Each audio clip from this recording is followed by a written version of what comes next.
This isn't anything Well, I haven't... except you knew it was you, and we knew it was you, and what the others thought, they were just all confusing it. Yeah. But it all sorted itself out. Yeah, it always does. And I went with the crowd, which is what I do. Which is what we were just talking about. Right. Exactly what we were just talking about. This isn't anything I haven't heard on your many tapes for several years, but I'm hearing it in a different way. I have my questions, I have my statements. My statements are, I'm not worthy, life is hard, all of that. And as people sit in the hot seat, all of that melts away. Yeah, it changed, didn't it? It changed, yeah. And I've started doing something different. I've got some time off now, and I'm working out every day, and I'm on the elliptical and reading The Vortex. It's the first time I've read you, although we've had the book for a long time.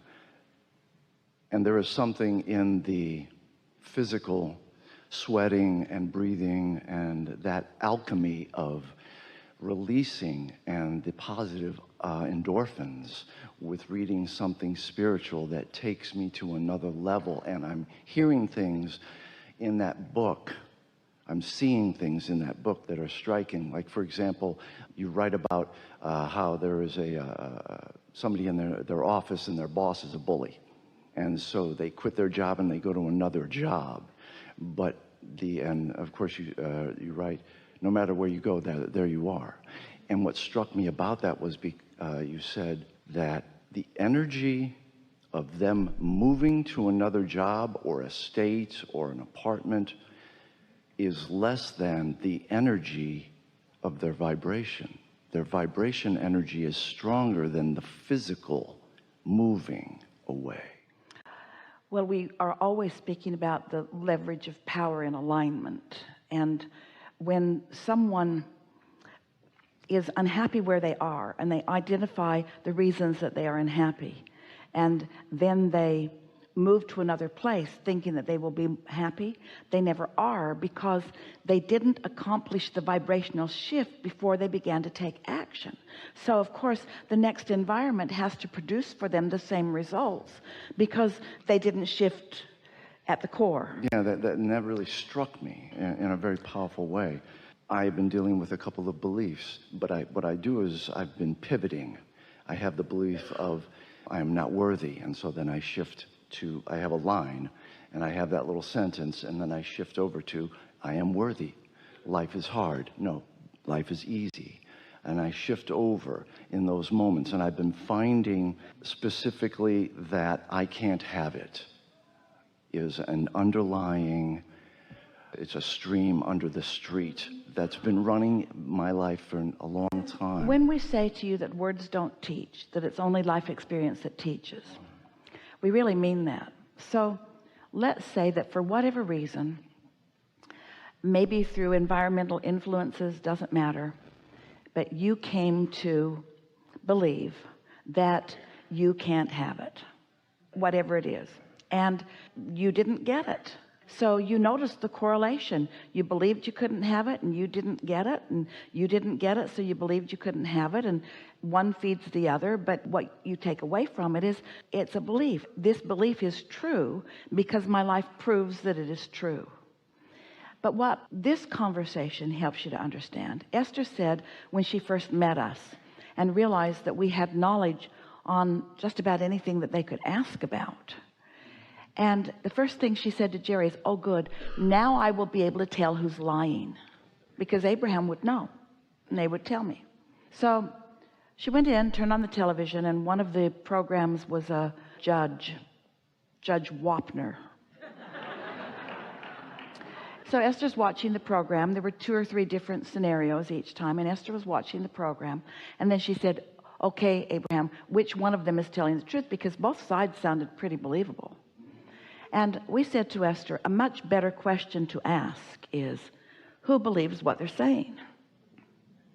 Not who's right and who's wrong, because everything is perceptual.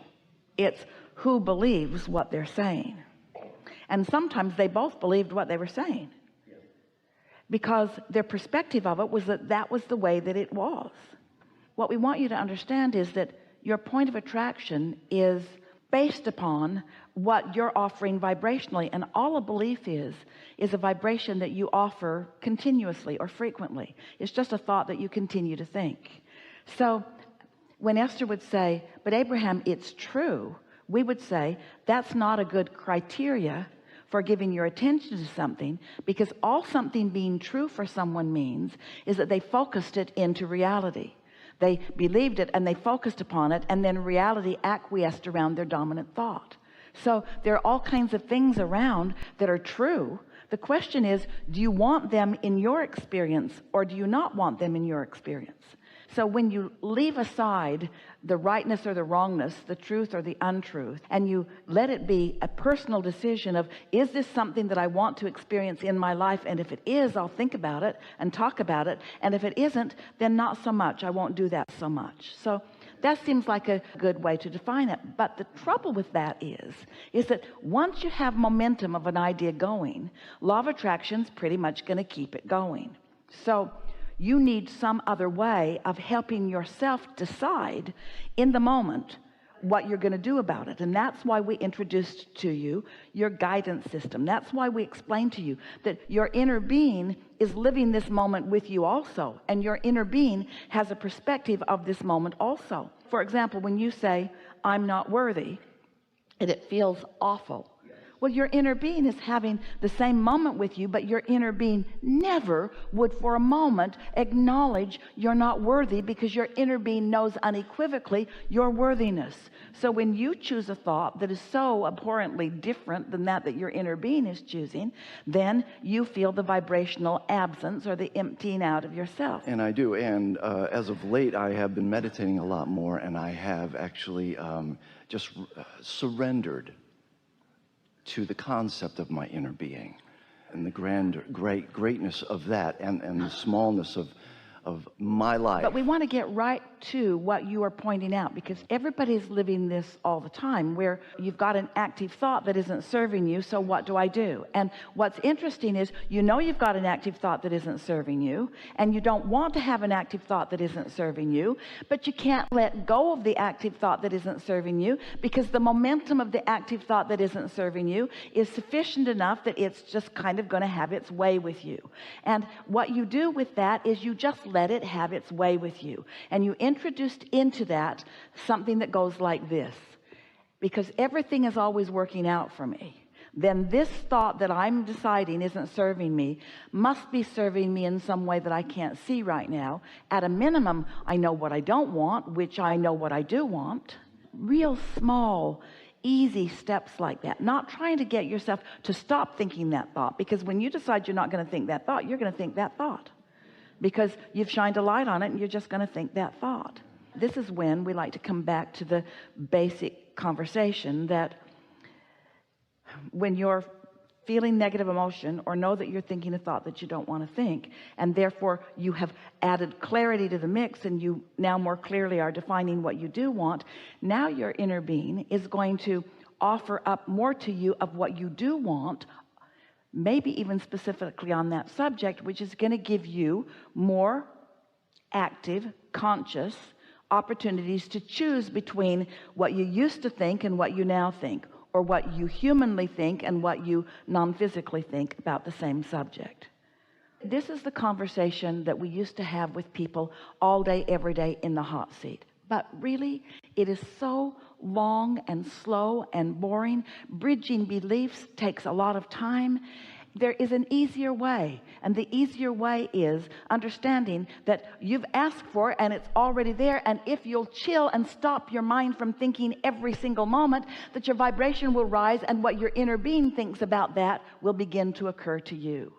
That is the fastest way to change it. That has been happening a lot more because I have been meditating and getting into that higher vibration of meditation. So what's the conversation that you want to have with us? In other words, what brings you here?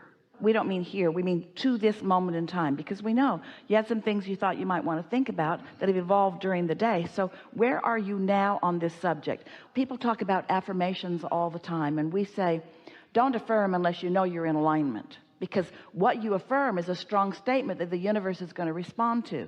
So what do you now want to affirm to the universe? What do you now know about this subject that we have been chewing over just now? that I am worthy of all my good, that I am strong and vibrant and intelligent, that I deserve all the good things that I think about. And I think about a lot of good things every day, every moment of every day. Do you believe him? Yeah. Yeah. Yeah. Well, and I want to say thank you for the mechanics of that, specific thought pivot. So the mechanics were simpler than it looked, but we just want to explain what the mechanics are so that you can apply them yourself anytime you want. The mechanics were, we went general. We went back to the very beginning. Who you are, here and here, law of attraction, responding to everything. You ask, you put it over there, you chill, you line up. We just went back to the very basics of it. And because the basics resonate with you, in the resonating, the question that you sat down with went away because it no longer applied, because you went back to things that you do know. And that's the process.